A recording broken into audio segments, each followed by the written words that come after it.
Hello, everybody. I'm Grant Fluff from Fletcher Sports Zone, and welcome back to another edition of the Powerskateshow. Of course, along with me is Alex Dolso, along with special guest Samuel Reis. So, want to go over the topics we got for today, Alex?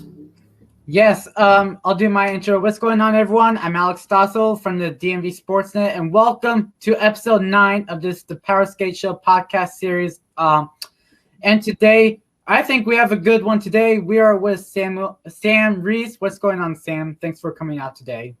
Yeah, I'm doing good. Thanks for having me on, Alex. I appreciate it a lot. Yeah, I am Samuel Reis, and I'm glad to be a guest on the Powerskateshow tonight. I've enjoyed tuning into your shows each Wednesday night, so I'm happy to be a part of it. Thanks for having me on, guys.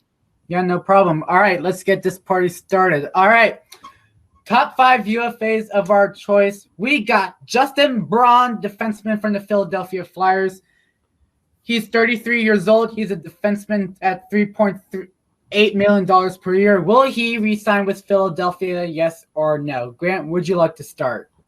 Sure. Justin Braun is interesting. He's a good defenseman, but, he's not great, but he's a solid role guy. He can get you some points. He's a good depth piece, especially to keep around for the playoffs. So, I think Justin Braun, he's impressed me a lot. Even with his years with the Sharks, he really impressed me quite a bit. Very underrated defenseman, I think. If I was the Flyers, I'd keep him on that team, especially with the stacked defensive core they already have. I mean, why lose a key piece there? So I think he should re-sign with Philadelphia.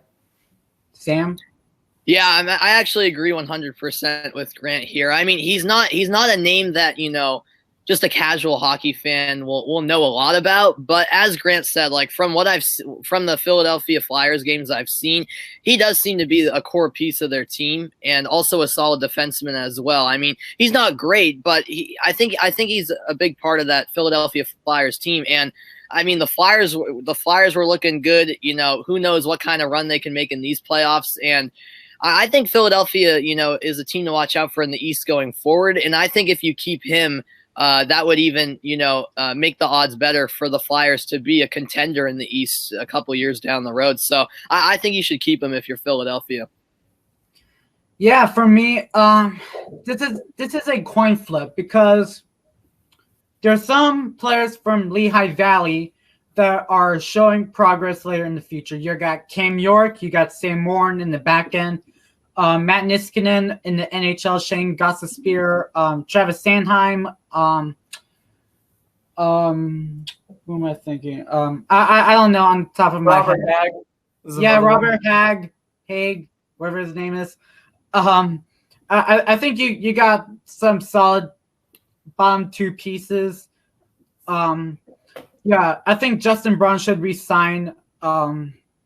Probably if you're going for another elite defenseman like later on the draft, then I think that because like Cam York is facing a future and so is Sam Morin. So like if Braun isn't gonna do anything in the playoffs, I'm just gonna throw a random reason, then I would think that like Cam York or Sam Morin as Black Aces in the playoffs would take over that spot and see if Cam or Sam will do better in the playoffs.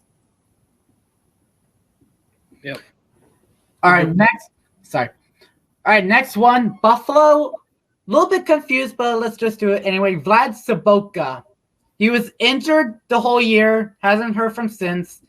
33 years of age at what's his contract? $3.5 million per year.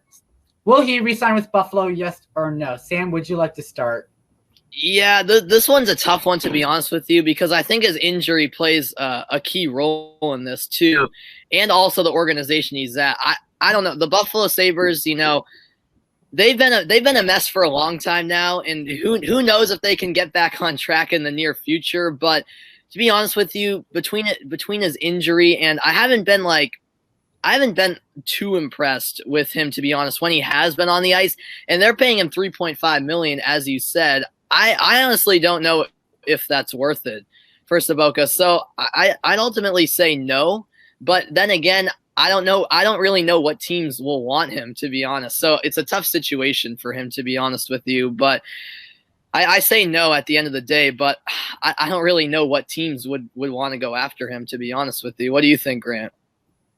I mean, Vladimir Sobotka, when he was on the Blues quite a while ago, he was a very productive player then. Ever since he went over to Buffalo, he's just been nothing but injury prone. And, you're paying him $3 million. You have the chance to buy him out at this point. Like, I think you might as well do it. And I hate to say it, but I think this is your guess who's going to the KHL player of the episode. I think it's Vladimir Sobotka. I mean, he's simply in his mid-30s at this point, if I'm not mistaken. And, really, I don't really think a team would need him. I mean, unless a key player gets injured and, they can pick him up for the playoff run. But outside of that, it should be interesting. But, I don't think he's going to re-sign with anyone. I think he's going to the KHL.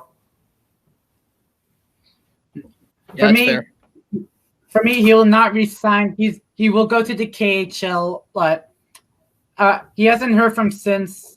He has been taking over with surgeries, pretty much from this year. I think I heard him he's going to be in Rochester for next season. I'm just not sure, but if he does not re-sign, then I think a minor league contract with Rochester, maybe, or KHL. Yeah.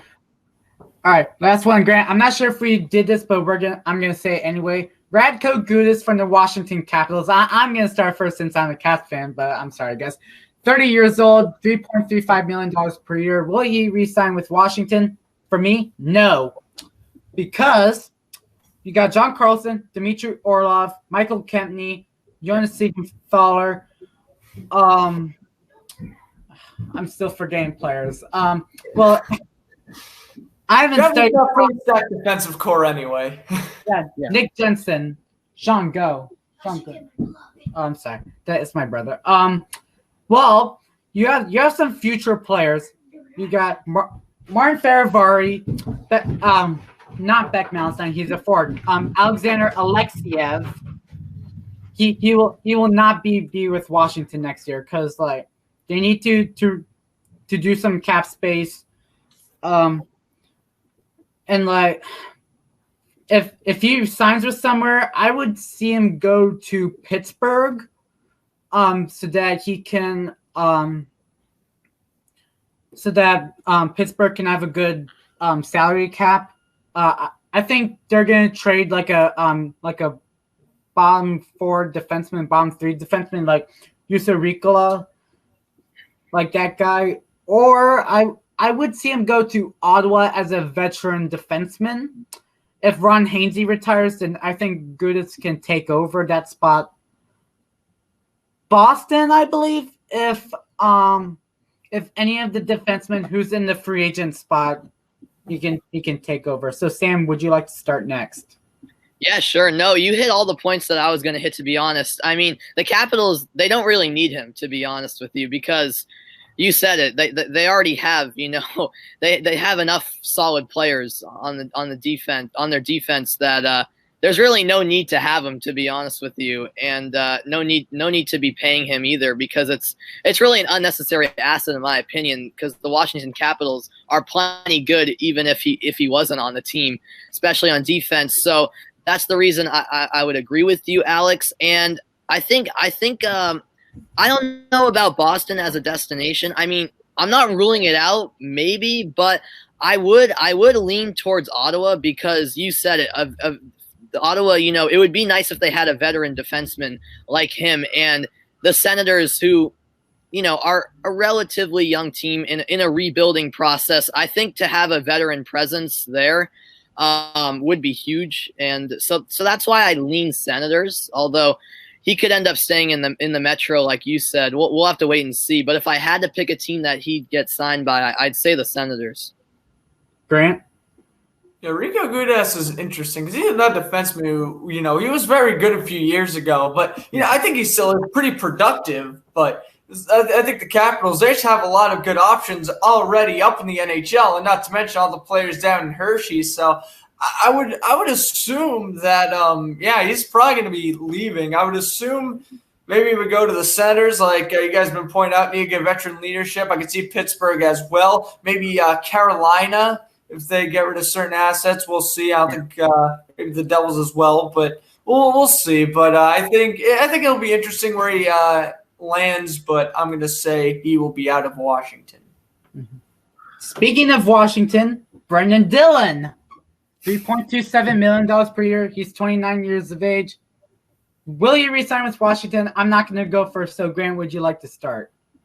I mean, sure. I mean, I think if it comes down to would I rather re-sign Rico Gudas or Brendan Dillon, then I'm re-signing Rico Gudas. But I think Capitals kind of overpaid. I think a little bit during the trade deadline. I mean, what was it for a second-round pick? I think that's a little bit too much. Dillon is, he's 29, but he's starting to be on the decline. He is really starting to be a physical defenseman now. So.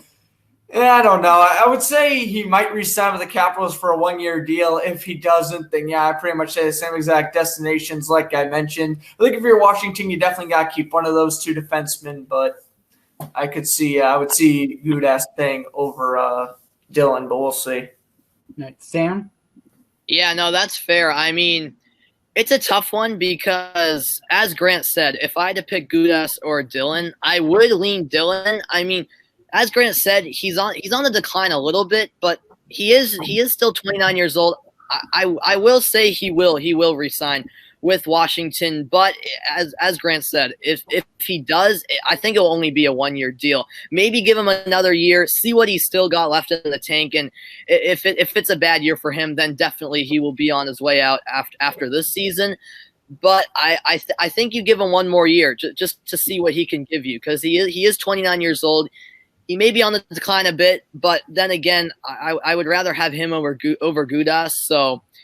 So yeah, that's why I say he will resign, and we'll see how the year goes. If it's a downhill year for him once again, then I think he'll be on his way out next year. All right, for me. All right, first things first. He had 1 goal and 13 assists, 14 points this year. Well, most of it were in San Jose. If they're going to re-sign Dillon, they have to trade Siegenthaler or Jensen. However, like I said, from the Gudas standpoint, you got players who are ready to go from Hershey. Forgot to mention Lucas Johansson. Like, mark my words from that. Like, you got Alexander Alexiev, Tyler Lewington. Why did I forget Lewington? Tyler Lewington. I do not want to waste my time by doing this. Like if they want to draft another defenseman, I kind of see like Carter Stouch from the Edmonton Oil Kings. He's in like mid, like first or second round pick. Like if they do not pick Stouch, then maybe Jake Neighbors. He left wing, same Oil Kings. I think Dillon, I would give him 2 years. 2 years to see what he's got, because like he's almost 15 points. If the coronavirus did not exist, then he would be like 15 points, over 15 points. 69 games played, nice. Yeah, if he does not resign, I kind of see him go to LA. That's a good destination. To replace Alec Martinez from that trade. Probably Edmonton if Mike Green does not re-sign, or Toronto if any of the defensemen is out on the team, or trades or free agents, this and that. So yeah, it's a coin flip for Brendan Dillon this year. I'm thinking Anaheim might be another good option for him.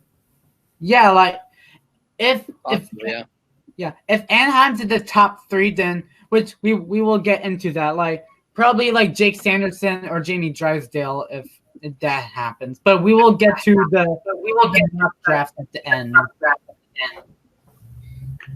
All right, so last one. Last one, Jay Bouwmeester from the St. Louis Blues. 37 years of age. He's a defenseman at $3.25 million per year. I think this is pretty a tough one, but why not start with me? I think he's going to call it a career this year because he has been in the league for like a long time. Like probably like at the start when like in 304 might have been his rookie year. 0304. So something like that. Early 2000s for sure. Yeah, like in the early 2000s. I think he's going to call it a career since like he he already got his accomplishments going on. He's won a Stanley Cup before, won an Olympic medal, and a gold medal for World Championships. I think it's time to go for Jay Bouwmeester. If he's gonna sign with the other team, like if St. Louis does not want to like have him like be to be in the other team to clear out his career, I would say go back to Florida, like with his best years in Florida. Mm-hmm. I would say Ottawa again, like another veteran leadership who has like a ton of playoff experiences, a player and a team that went deep into playoffs, like half of his career for the most part, and I would say Carolina, just to add another leadership role. Like if Justin Williams is going to stay for like another year or like 2 years or so, then I would say another round of leadership for Carolina. Sam? Yeah, I mean, as you said, it is another tough one, but I just have the feeling in me that my gut reaction is that he wants to give it another year. I don't think he's ready to call it quits quite yet. Yes, he's had so many accomplishments. As you said, he won a gold medal. He won the Stanley Cup last year, which pains me to say as a Bruins fan, but it is true. But yeah, no, I think it's not a perfect comparison, but Jay Bouwmeester of the St. Louis Blues kind of reminds me of Zdeno Chara of the Boston Bruins, sort of. I know it's not a perfect comparison, but Bouwmeester's getting up there in age, but I think the Blues would happily, keep him for another year just because, yes, obviously he's on the decline as he's getting up there in age, but he was the core part of the St. Louis team, and he's still actually a pretty good player, I think. I don't know what you guys think, but he's still a solid player considering his age, and so I say he stays with the Blues for at least one more year, and I don't think he's ready to call it quits quite yet. Maybe after next year, but I just have a feeling that he's not done just yet.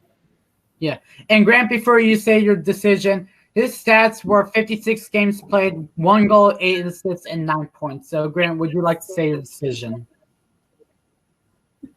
It's interesting. I'm pretty much with both of you. He's either retiring or is going to stay in St. Louis for one more year.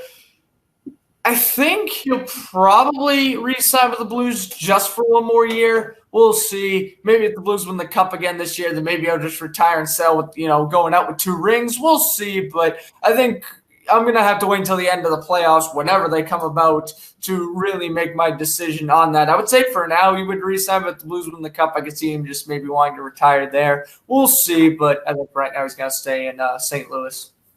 Yeah. All right, Grant, so would you like to start your topics for today?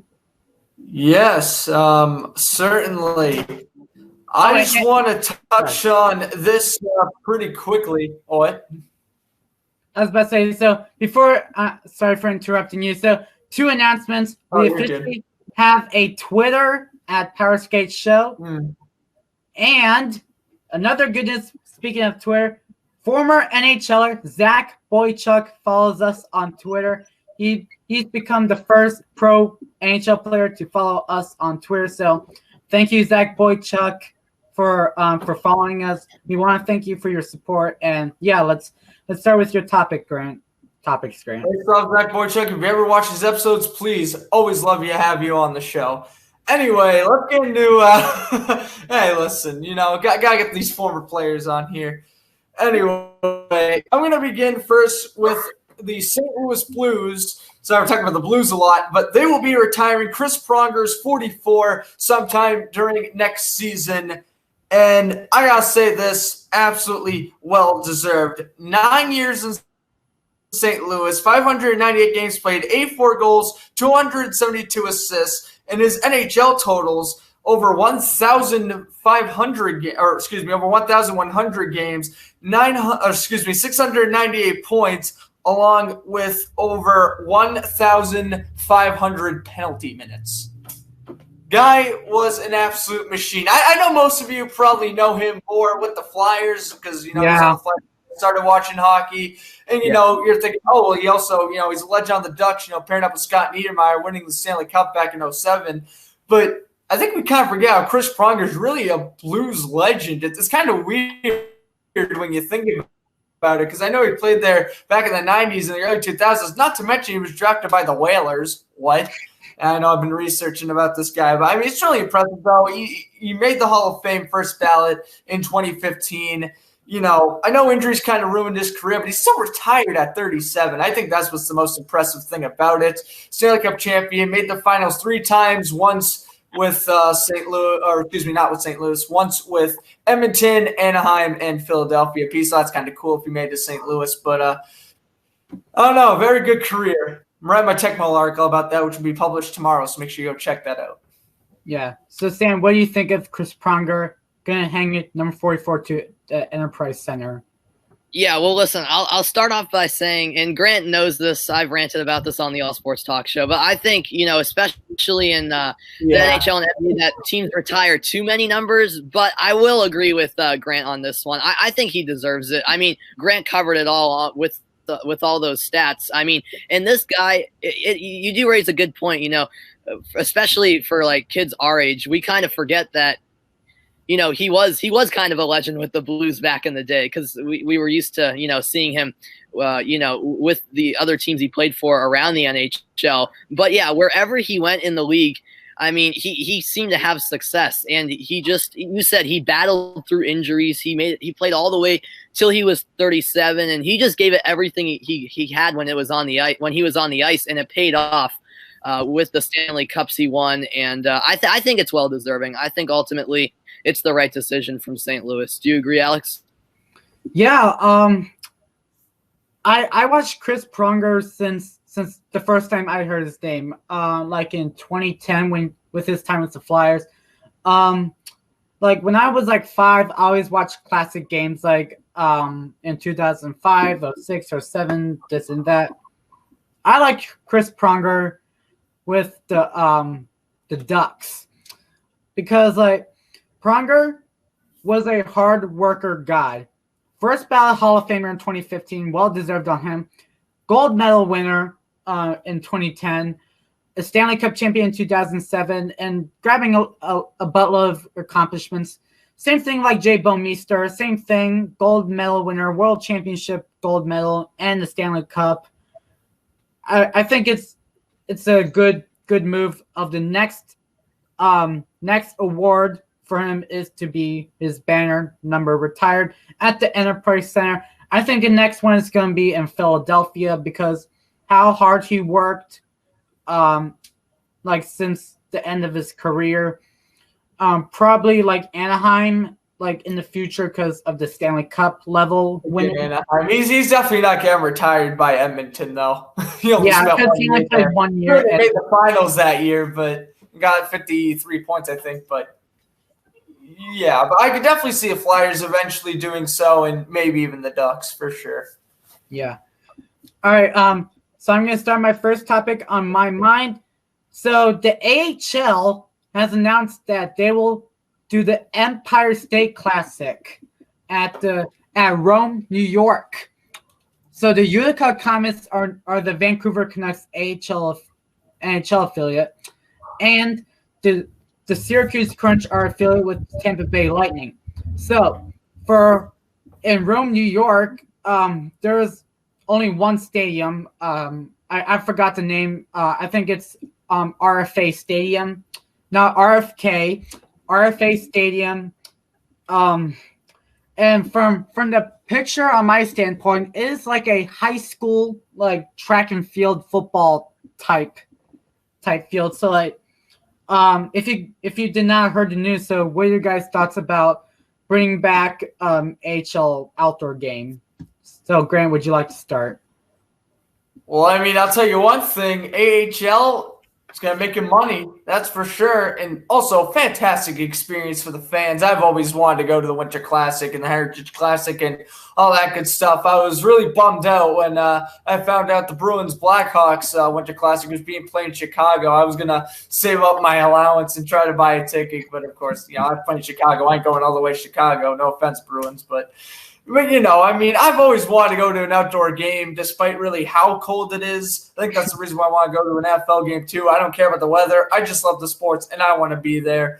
And I'll tell you one thing, though, and I'm hooked to outdoor games. Of course, I was commentating the Kings Avalanche Heritage Classic from earlier this year. I had a ton of time doing that. Like, I have fun commentating hockey all the time here on Sportscasting, but especially that outdoor game. Like, I was like, man, this is one of the best broadcasts I think I've ever done. Hopefully next year I could be on the call for the Winter Classic. But it's always fun watching them, especially when you're commentating. Of course, I've loved watching all the outdoor games. Why not do it in the AHL? I know that they've been doing stuff like the Heritage Classic in the AHL, or at least having their own versions of it since 2012, I believe. So it's very interesting and good thing for the AHL that they're doing this, especially since they aren't afraid to take risks with this pandemic. I'm assuming they're gonna think everything's fine. We're gonna be like, hey, let's have this team from Utica and Tampa Bay, and let's let them play in New York. So. I give them credit. I give the AHL credit. They're doing a nice job with this. Yeah. So Sam, before you say anything, if there's a team in Tennessee, or if Milwaukee is going to do an outdoor game, I want to see them play at the Bristol Motor Speedway. Wouldn't that be awesome? That would be cool. That would be very cool. Yeah, I don't think NASCAR would do it, but very cool. Yeah, wouldn't that be a dream come true for other players? Like if Nashville's hosting it, they better do it. They better. I know the Predators have the Milwaukee Admirals, but I don't know. Or they might play at Lambeau, I think. Oh, yeah. Lambeau, yeah. That would make sense too. Yeah, it's actually funny you mentioned Bristol Motor Speedway because I think there's been a college football game there. Yeah, there was. Yeah. So, hey, why not have a outdoor hockey game there? I mean, that's a good idea. But yeah, no, that's definitely a good idea. But focusing on the AHL, I mean, I don't see anything bad with having an AHL version of the Winter Classic and having an outdoor game. There's no negatives to take out of it because it's tough for the AHL because having to end the season, this hurt them a lot financially because, they don't make any TV money since they don't get any TV revenue since the games aren't televised. So this hurt them a lot. And as Grant said, you'd get more money from this. And yeah, there's something about outdoor games. Same goes for NHL outdoor games. And why not do it in the AHL? They're just so fun. The Winter Classic, the outdoor series, whatever it is, it just brings so much more excitement to the games because they're so unique. There's so many more fans. The atmosphere is electric, and then you have the conditions to deal with that the players aren't used to. Sometimes during the Winter Classic it snows, which makes it all the more fun, and it's just a unique experience. So why not do that in the AHL? I say it's a good move on their part. Yeah. The last time that they did an AHL Outdoor Classic was in 2018. The game that I went to was at Hershey Park Stadium, and let me tell you, wasn't that cold. I was like freezing. They're like, oh God, please get me after you. It's like that I wear like just a normal shirt and shorts outside, like -4-degree weather. What are you doing? You're crazy, man. What are you doing, Alan? Oh boy. Yeah. Well, I mean, hey, at least you had a good time. Did the Bears win? No, the fans won 5-2. Oh shoot. Yeah. And funny story. So I was wearing orange socks, because I did not know why. And then so I was keeping score, and there was a fan saying, "I want you to put a heart on the fans logo on the scoreboard." I was like, "Huh? Like what?" I was just crying, just laughing so hard. Oh dear. Well, there is Alex's trip to the AHL Winter Classic, everybody, right for you here on Sportscasher. Go back anytime. That's going to be our clip for our Instagram and Twitter, most likely. Yeah. All right. There you go. All right, Grant, do you have another topic that you would like to point out? Yeah, I will talk about pretty much three things here. Two former players retired. Well, two players retired, and one is going to the KHL. I'm going to begin with Tommy Wingles, former Sharks center and Bruin. In 448 games, he only had 143 points and a minus 39 plus minus rating, which, but I mean, overall, Tommy Wingles, he was overall a good depth piece. You know, when he was on the Bruins and the Sharks, he was nothing but a third, fourth liner, but he got the job done. I know what you're thinking, 448 games, only 143 points. Yeah, that's not great, but if you look at his circumstances and the fact that he's played, I think like he's only 32, so he could have continued playing for a couple more years, I think, but he decided to hang it up. What do you guys think? Sam, would you like to start? Yeah, sure. I mean, I can't really blame, to be honest. Right when you said that name, I was like, oh, yeah, he played with the Bruins. I'm surprised I even remembered it because he was with them very briefly. I was for a year. Yeah, I do remember when he was with Boston, and you know he never impressed me that much. I mean, he didn't get a whole lot of ice time, to be honest with you. As you said, Grant, he was a third or fourth liner. I mean, hey, he did his job when he was out there, but yeah, those stats. I mean, that's tough. That plus minus especially, and you know, I'm not the type of guy who knocks people for retiring because you know it's really up to them at the end of the day. If he feels like you know he's fine with his career and he wants to move on to the next part of his life, then hey, I can't blame him for that. But yeah, I do remember him with the Bruins for a little bit. I'm surprised I do, but yeah, no, I do remember Wingles with the Bruins, and yes. So what do you think, Alex? Because I can't really blame him for retiring. It's a little. I don't either. Yeah, it's a little early, but you know, it's ultimately the player's decision. Yeah, I've been a huge fan of Tommy Wingles with his time with the Sharks. Yeah. From that young core with Joe Pavelski and cute little Logan Couture. Another funny cracking jokes out here. Yeah. Logan Couture and Marc-Edouard Vlasic and young Thomas Greiss and Harry Sateri. Yeah, like Tommy Wingles, his best careers was with San Jose. Like, don't get me wrong. When he was with Ottawa, just slowed down a lot because, like, since Ottawa is, like, starting to, like, demolish their franchise at start of the 17-18 season, that's the plus-minus range that he just, like, got out.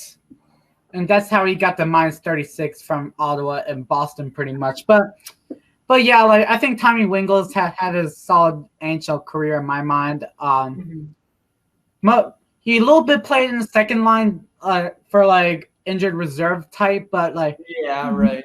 He's most likely a bomb six forward. But yeah, Tommy Wingles is such a fabulous player. But yeah, best of luck to him, and yeah. Well, let's get on to a player who I think we could all agree had a better career. Martin Hanzal, Dallas Star center, decides to retire at age 33. Again, actually pretty good because, you know, he was 33 years old, 673 games played, 338 points. We can forget about the minus 43 plus minus rating.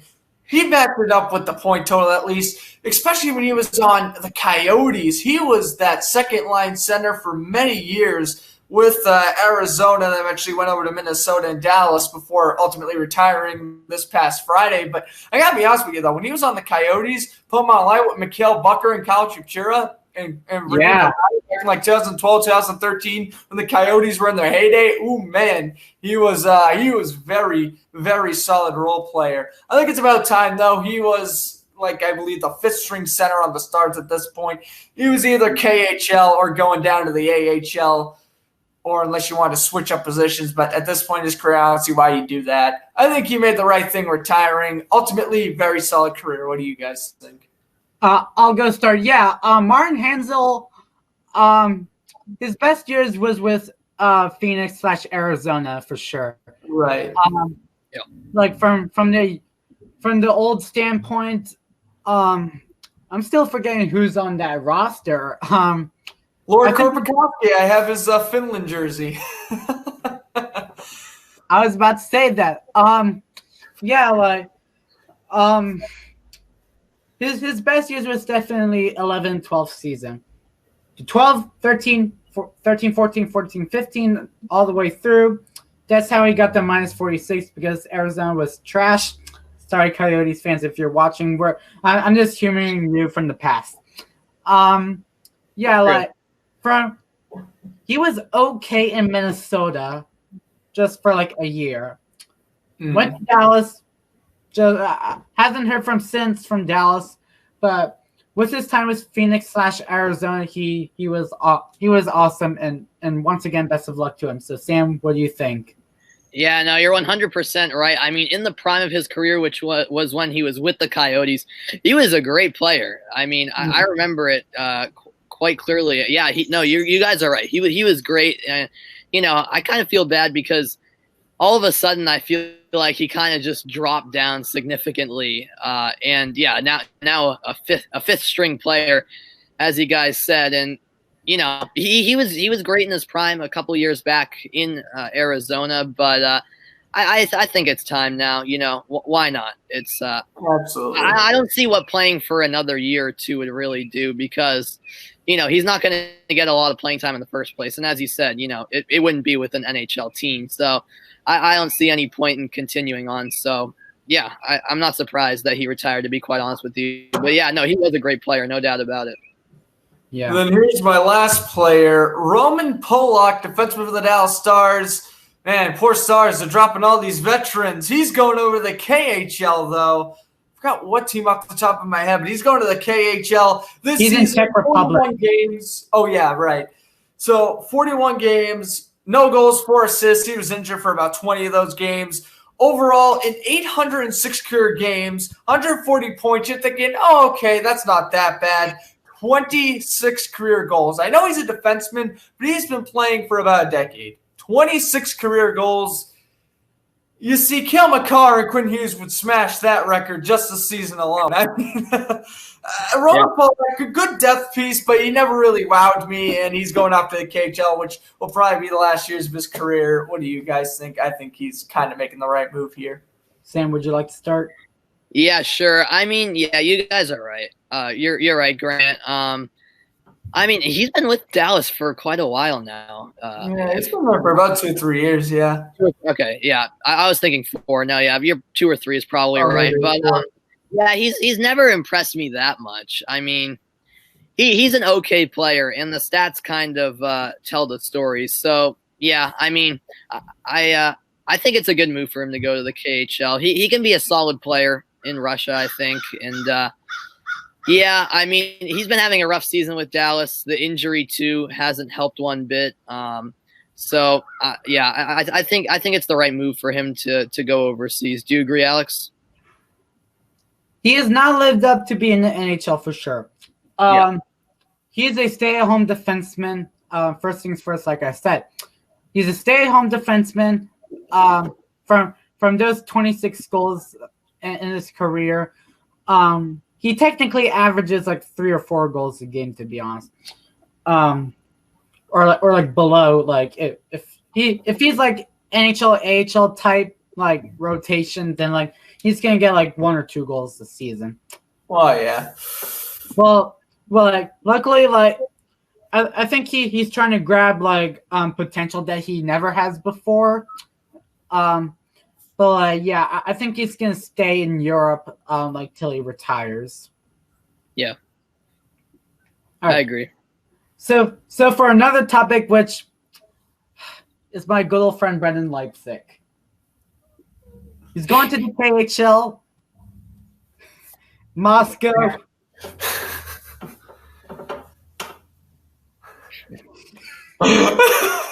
Well, you would even like it. Okay. If no one knows the story about Brent Leipsic, because I know he's kind of like, your bottom 6 type forward, some dude hacked into his phone, made fun of a couple girlfriends, and now he's jail. That is basically how his career was. Very solid bottom 6 guy. Some hacker decides to exist and be like, hey, Brent Leipsic's phone, epic, and off goes his NHL career, I guess. So yeah. we'll let Alex take this one away. He called 2 players a fat, and then he called his teammates a loser. He called Tanner Pearson's wife fat. I do not want to get this. and he called Connor McDavid's like fiance a pig. I just don't know why. Anyway, like luckily, like he's gone to Europe for sure because like I am going to go on a road rage that he's going to be in the NHL, but yeah, like luckily he's in the KHL, but yeah, I do not want to get into the story. And he will be never seen again, most likely. Yeah. And I met him from Cavs Fan Fest, and like I was when I heard, I said, "Oh God, why didn't I meet him?" But anyway, it does not matter at all. In order to make that up, let's talk about the New York Islanders. Are you guys done laughing? All right. The New York Islanders have announced that they will play at the Nassau Coliseum in the 2020-21 NHL season. For me, it's even better because Nassau is starting to be a popular NHL arena. Mm-hmm. Four straight Stanley Cups in the early 80s. They have been such a passionate fan base last season. Because like look at game 1 and game 2 of the playoffs, like fans were just going insane like 60 minutes of the game.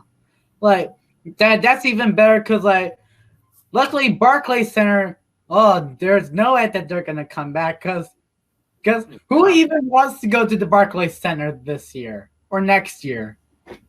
So Sam, the crowds, even in the playoffs, the crowds were so dead at the Barclays Center. It was ridiculous. I'm like, this is a playoff game? It's like a preseason game with filling more seats at like the TD Garden or whatever. I was blown away. Sam, would you like to start? Yeah, no, this is the obvious move to make. I mean, why didn't this happen years ago? I don't know why they were going back and forth between Nassau and Barclays. I just felt like every time the Islanders played at Barclays, it just didn't feel right, and it didn't seem right, to be honest with you. And yeah, I just feel like I always felt like the Nassau Coliseum was their true home, and it didn't even seem like a home game for the Islanders whenever they played at the Barclays Center. So I'm glad for the Islanders that they made the Nassau Coliseum their home for good now, because I mean I thought it was strange when they were going back and forth between the two, and whenever they played at Barclays, there was like there seemed to be no energy in the place, and it didn't even seem like a New York Islanders home game. Whereas at Nassau, it's always an electric atmosphere, and it's the true Islanders home in my opinion. So yeah. I think this is the obvious decision to make. I don't know why it didn't happen 1 to 2 years ago. But yeah, it just always felt weird whenever they played at the Barclays Center. So yeah, the Nassau Coliseum, the way to go, and I'm glad it's their permanent home now. Do you agree, Grant? Yeah, absolutely. Very smart move. Like I said, when you're having trouble getting your fans hyped up during a playoff game, you're doing something wrong. And then you just head over a few miles down the road, and the joint is absolutely rocking. I mean, very smart move by the Islanders. I think people are going to give them more of a shot now, especially since I think they truly could be a contender in the Eastern Conference within the next 2 to 3 years. You got Matthew Barzal, very young roster. They can do some damage in the playoffs this year, I can imagine. I don't know, it'll be a good series against the Panthers, but I think this is definitely the smart move, 100% by the Islanders organization. I'm sure they would have done the move a couple years ago, probably because of financial reasons. But I'm glad they're home now, and fans, I'm sure, definitely going to want to stop by. Yep, Islanders fans, fill that building. All right. Yeah. Grant, is there a next topic? Because I think there's one person that I am going to sing is stuck into my head. So I knew you wanted to talk about this topic, so I'm going to go ahead and talk about Ryan Reeves real quick. No. Wait, what? I said Jason Botterill. Yeah, I know you want to talk about Jason Botterill. Of course, that's the biggest news this week. So I just want to talk about Ryan Reeves real quick. Okay, he's signed with the Golden Knights for a 2-year, $1.75 million deal. Solid role player. In reality, I mean, I liked him a lot when he was in St. Louis. Came over to Vegas, and he is still performing very well, despite being 33, despite being, for the most part, a bottom 6 forward. He gets the team pumped up. He is the Knights grinder. He goes in there and makes the hits. 15 points for a fourth line right winger honestly isn't horrible. So I give him credit where credit's due. He brings atmosphere to the team. He brings a lot of, he gets the team fired up as well. I think it's a smart move. Probably after this contract, he'll retire. We'll see. He'll be 35. So I'm assuming he'll retire or go over to the KHL, one of the two. But, overall, Ryan Reeves, not a very impressive career, but he does what he needs to do. And for the most part, he's solid. Yeah. So, Grant, not Grant, Sam, would you like to thoughts about Reeves re-signing with Vegas? Yeah, sure. I think it makes sense because, as Grant said, when he was in St. Louis, that's when he really caught my eye and impressed me. And, it can be tough, going to a new team, never mind an expansion team in Vegas, but he really took on, he was willing to take on kind of the leadership role with that Golden Knights team. And, he's been just as good in Vegas as he was in St. Louis, in my opinion. And, just as Grant said, he'll stick up for his teammates. He'll get them motivated. He'll fight if he needs to. He gives it everything he's got on the ice. And, I like Ryan Reeves as a player. And, I think this makes perfect sense. And he's been really good at Vegas, just as he was at St. Louis. Do you agree with that, Alex? Well, I still like Ryan Reeves since he was being the living crap out of Tom Wilson. Tom Wilson, he's the Capitals version of Marchand. So no, he's more dirty. He gets what he gets. Well, Wilson's more dirty. Well, get this. Ryan Reeves is the only enforcer or grinder player left because he's only fighting 3 or 4 times a year because nobody wants to fight him. The NHL is getting so young and more talented. No one is not gonna fight anyone because you don't have enforcers left back in the early 2010s. You got Zach Ronaldo, Derek Dorsett, John Erskine, Tom Pody. You name all Brandon Prust. Brandon Prust, what a beast. Yeah, Brandon Prust. Why did I forget him? But as I was saying, I think it's a smart move for Vegas because he is a comedian locker room guy. He likes to pump up the crowd once they're down by 2. If they lose by 1, then they did their best. He's a good PK player. I'm not sure if he's on the PK, but I'll just throw it out. Power play guy, if so, why not throw it out? He's worth it being with Vegas, and since day one from the trade deadline in 2017-18 season. But as a Knights fan, if I was a Knights fan, I would say that is a good move since Vegas wants to be another playoff run, another round. Forget about the 2019 playoffs because that was rigged, to say the least. So how you blow 4-0 lead in the third period though? Come on, Knights. Yeah. So to be honest, I think Ryan Reeves is a good choice for Vegas for sure. Yeah, and could I just chime in quickly? This is it's a little off topic, but something you mentioned, Alex, about how there's way less fighting in the league. I think that's what makes hockey so fun, an extra fun part about it. And if you look at games even 10 years ago, never mind 20, 30, there were so many more fights, and I feel that's just such a big part of the game. And not that players are wimps now, but I feel as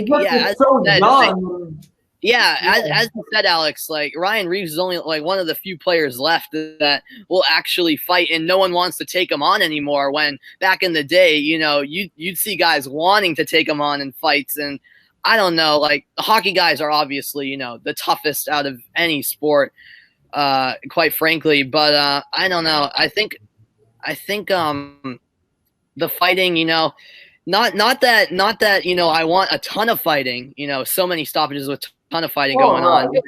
A fight is so rare now, I feel even in a Bruins Canadiens game where you used to see 6 fights a game, you'll sometimes be surprised if there's even one, because sometimes in Bruins Canadiens games there's barely any big hits or anything, and especially in those rivalry games like that, I want to see some chippiness. I want to see some fights. Obviously, the playoffs are a different story, but overall, I mean, I feel like the players have backed off a little bit. And I want to see them get more aggressive. I want to see some more fights. You know what I mean?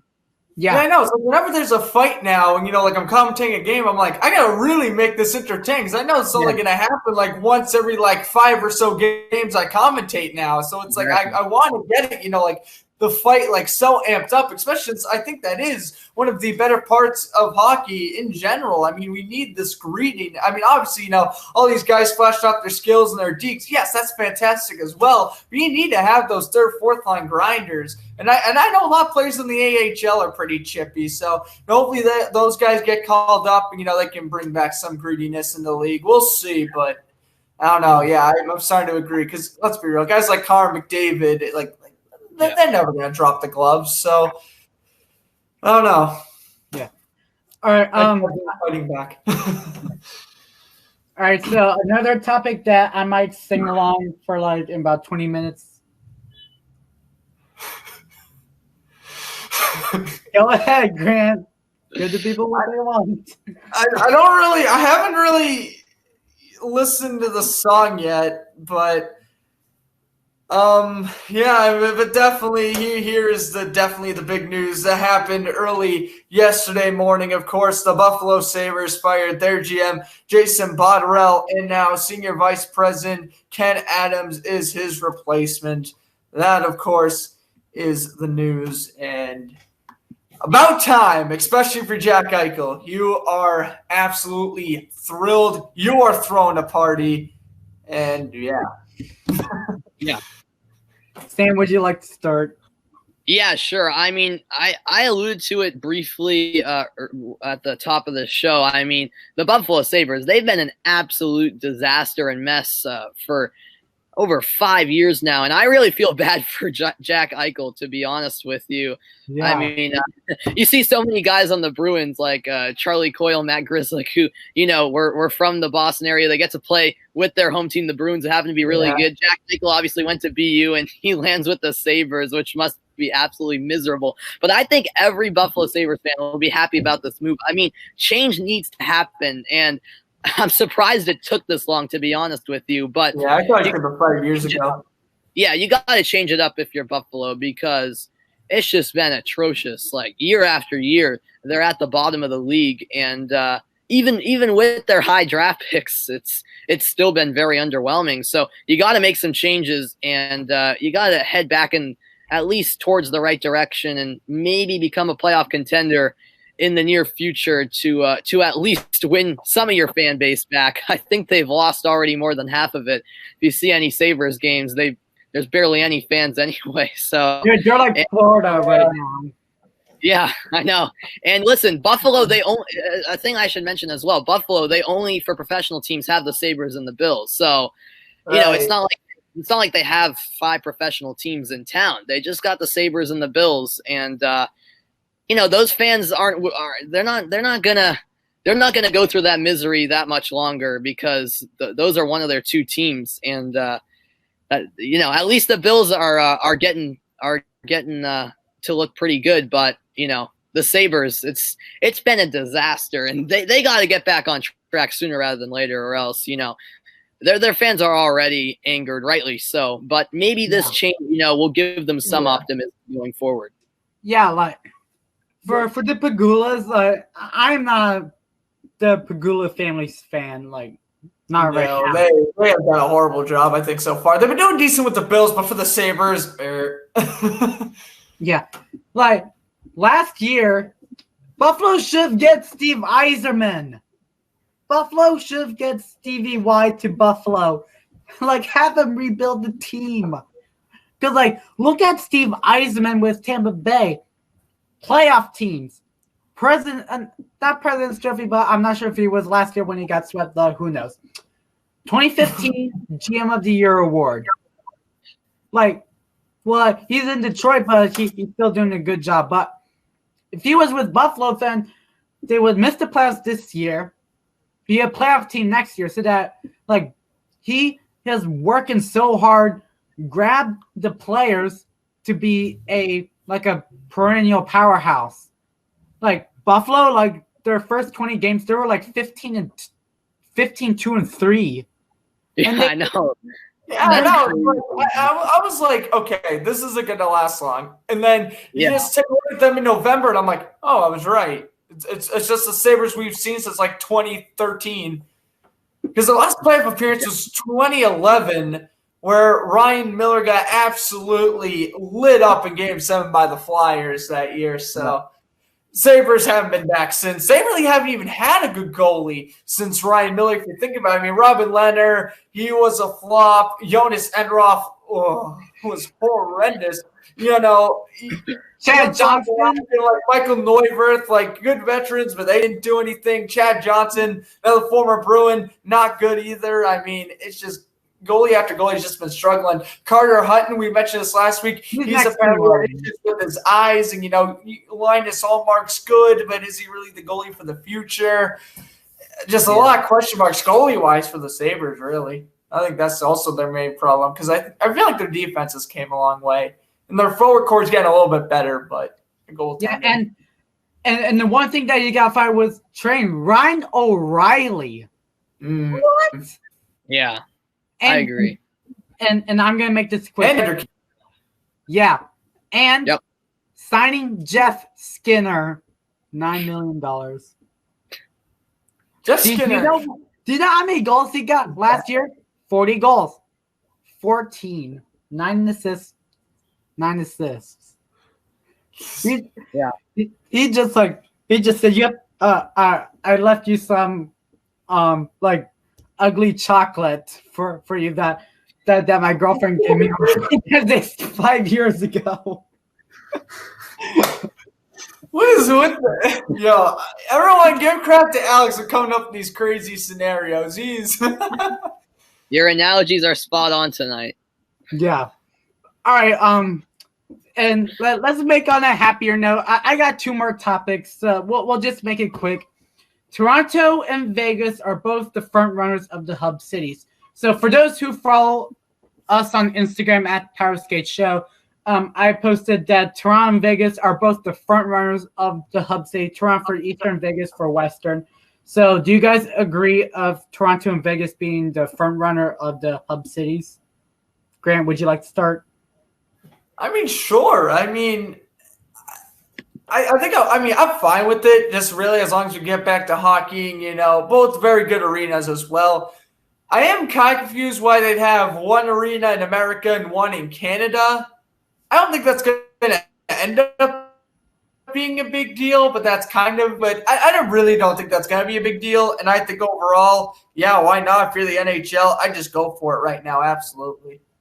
And one thing, I think they're doing by least coronavirus cases, as far as I'm concerned. So, since Nevada's last 3, and Alaska and Hawaii is done, so I think Nevada's behind of Alaska and Hawaii. So, I think it was a good move of having Vegas coming in, and Ontario is dead last, I believe. So, yeah, I think it's good using the last coronavirus cases being absolutely being NHL cities. So for the past and I think if they're gonna start in August, and I think they're gonna have all teams go to their normal homes. Just it's off topic, Little League World Series. Let's say that for example, because they play in Williamsport, outside of Pennsylvania. So the national tournaments are in the Williamsport area. So I think that's the only thing that comes to mind. So I think it's been a good move that Toronto and Vegas are the front runners. Yeah, it definitely makes sense. So Sam, what do you think?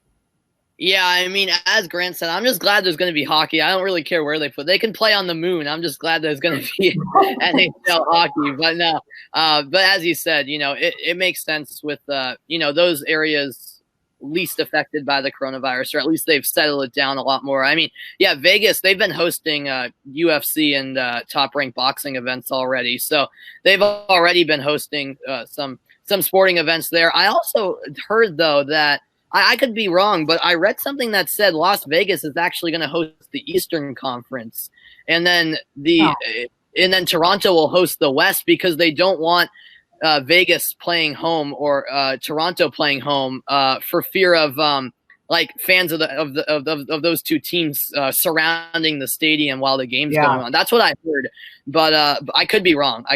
But so I don't know. But either or, it makes sense. Yeah, and we see the NBA. They're having 22 teams finish out the season, and all of them are going to be in Orlando. I think the NHL. I don't blame them for spreading it out to 2 hub cities with 12 in each. And right. I also heard that they're not ruling out the possibility that the conference finals and or the Stanley Cup final could be played at the home ices of whichever teams make it to that point of the season, because we have 2 hub cities. If they have to play it at either of the hub cities, it'll be interesting to see which one they go with for the Stanley Cup final, since the Eastern Conference is going to be maybe they just switch again, like put like game 1 to this arena, game 3 and 4 in this arena. But at the same time, that kind of seems like, well, there's no home ice advantage. Like, why would you do it? I don't know. Interesting. Definitely something to look forward to. Good point. Yeah. We'll see, but yeah, I'm just glad there's going to be hockey. I'm hoping they get it. Right. I hope they get the playing rounds starting on in early August, which seems pretty real. I think they're going to say like July, because I think they're going to give 2 weeks of training camp on July 10th. So like pretty much at the start of August, and then we're going to head in, because like August, September, and October, and have free agency in November. Probably they're going to do like 2013 style when there was a lockout. Mm-hmm. And if I could just add one thing, it's a little bit off topic. You guys might have touched on it before, but Bruce Cassidy actually said it a couple of days ago, and I'm a Bruins fan, so I just want to hear your guys' opinions on it. There is, as you guys know, with the playoff format, going to be a round robin for the top 4 seeds, where all of the 4 teams will play each other once, and that will determine the seeding. So the Bruins could end up being the 4 seed. Which is kind of ridiculous, but they did announce that they'll be reseeding throughout the playoffs, which I think is a key to this, which makes the 1 seed all the more important, to be honest with you, because if the Bruins do secure that 1 seed after the round robin, they'll play the worst seed in the tournament every single round. There's reseeding after every round, which I think will play a huge role. It's not going to be bracketed, but Bruce Cassidy went out and said, I believe 2 days ago, that it's absolutely a possibility that they're going to rest their best players and not risk injury, and kind of treat them like preseason games. But I disagree with that, because I know you're not going to be eliminated from the playoffs or anything based on those 3 round robin games, but I think that 1 seed is very important for Boston, not just Boston, the other teams to get. So I know it's going to be a risk putting those players out in games where you're not going to be eliminated from the playoffs or anything, but I think that 1 seed is very important, and I think you've got to put your best team out. What do you think, Grant? Oh, absolutely. I mean, I know, you won't be eliminated from the playoffs, but you're still dropping down from the 1st seed to what could be the 4th seed, especially since I'm pretty sure the Bruins are facing the Lightning, if I'm not mistaken. You got to put your best players out, especially with a team like Tampa Bay, a team just finished, 8 points behind you in the standings, 2nd best team in the Eastern Conference. You got to put your best foot forward, put your best players out there, and you got to put up one heck of a fight in a series, because to me, you want to get a lower seed, and that just means that you are not hungry for the cup, simply enough. Right. You would just not be hungry, and honestly, I would obviously I wouldn't hope that this would happen, but I would kind of be like, I kind of want to see the Bruins maybe lose, or maybe not lose in the 1st round, but, force it to like a game 5 or a game 7 or however long this year is going to go. I'm pretty sure 7, to kind of give them a scare a little bit and to kind of teach Bruce Cassidy a lesson, if that makes sense. So he can do what he wants, but I would recommend just putting your average starters out there. Yeah. Go ahead, Alex. Yeah. I don't mind what Bruce Cassidy is saying, but in my perspective, I think that some teams that can be like all equal, not only to rest like franchise players like on the Bruins like Pasta, Krejci, Bergeron, McAvoy, DeBrusque, and Grizzlick and Carlo. You name these guys. I think and Halak and Raska. Sorry. Yeah, like I think it. I don't mind if Cassidy wants to say like, oh, well, we'll just have them rest for like a little bit so that we can have training camp going in and we can like hit the reset button, go back to the first half and just take it from there. Yeah. So we're on to our last topic. So before we start our last topic, I ask that you guys, if you guys had, please hit the like button. That meant greatly appreciates to us. That's gonna make us do more podcast videos later in the future. So we're gonna do the 2020 NHL mock draft. So I sent you both the pictures of the top 10 players. So I'm pretty sure you guys got your players. Yep. Okay. So I'll start with mine. First is no-brainer Alexis Lafreniere from the Rimouski Oceanic. It's French. I think for me, I think he's gonna be in Detroit. So like Detroit can have 3 years of a rebuild. Since Lafreniere is gonna be in a ELC, I think that Lafreniere can just like digest a little bit, just develop for 3 years and say like it's game on. Like we're gonna go all in with Lafreniere. Second overall, I got Quentin Byfield. He's most likely gonna be in Ottawa. Quentin Byfield plays for the Sudbury Wolves in the OHL. He's a assist producer. He is a forward, can add up with Anthony Duclair, Jake Batherson, Colin White, and Brady Tkachuk. Like if you add another forward piece, I think Byfield can be another good solid pick. Third overall was supposed to be San Jose's, but it would be Ottawa. I got Jake Sanderson from the U.S. program. He's shown progress in the World Juniors since I broadcasted most of the USA games. Jake Sanderson was the top defensive scorer on the USA roster for the World Juniors. I don't know his stats, but I just know that he was like in the top of not in the league, the team. So if you pair up with Thomas Chabot, I think that Ottawa can have like 1 or 2 years of a rebuild and say like, yeah, like Sanderson is going to be a powerhouse defenseman. Probably see a Torrey Krug or John Carlson like in the future. I think I got Jake Sanderson for number 3. Number 4, I got Jamie Drysdale. He's going to be with Anaheim.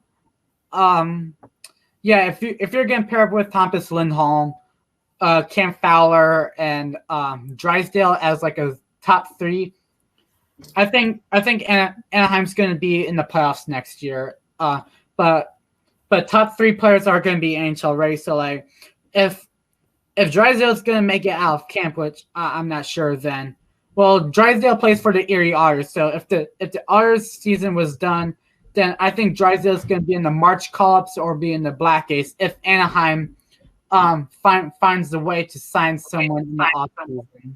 So I think that. So I got Drysdale. So number 5 is pretty tough. Cole Perfetti, Marco Rossi. Who am I forgetting? Jack Quinn, Caden Gould, and Dawson Mercer. I got Cole Perfetti. He's gonna be with the LA Kings. Like if you add Kopitar, he's gonna be in return with Tyler Toffoli from the trade last season to Vancouver. Tyler Madden can be another good piece to the roster. Madden's gonna be a bottom 6 for right now. Perfetti, I think he's gonna be a middle of the lineup type guy. And Lafreniere to Detroit, Byfield and Sanderson to Ottawa, Drysdale to Anaheim, and Perfetti to LA. So Grant, who are your top 5 picks for this year? For my top 5, and I think you did a fantastic job explaining, so I'm going to go a little bit quicker. I think number 1, Red Wings definitely need to get Alexis Lafreniere without a question. I think he is going to end up being the best player in this draft, and he is just a fantastic forward. Very nice job there. He has been killing it in the junior leagues, and I'm looking forward to see what he can do in the AHL. I really think, you could put him on line with guys like Dylan Larkin and Tyler Bertuzzi, and he could really blossom well on that team. Number 2, Quentin Byfield as well. Very good defenseman, I think. Right, he's a defenseman, right? Yeah. I think I see a forward. I'm not sure. I think he's a forward, if I'm not mistaken. Oh, shoot. Sorry, I keep on thinking he's a defenseman. Well, anyway, I mean, that's also not bad. If anything, I think that's actually better for Ottawa.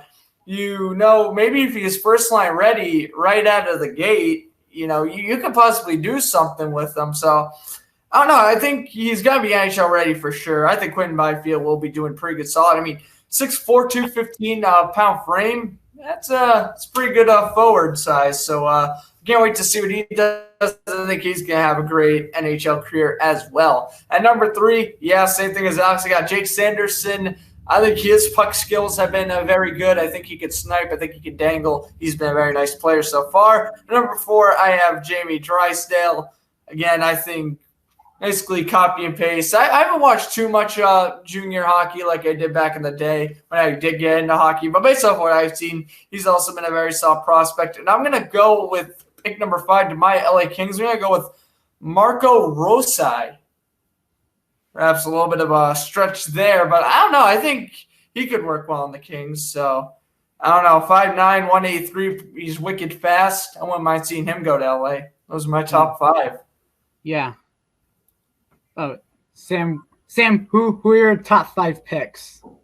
Yeah, mine are pretty similar to both of yours, to be honest with you. A couple of changes, but yeah, at number 1, same as both of you, no brainer.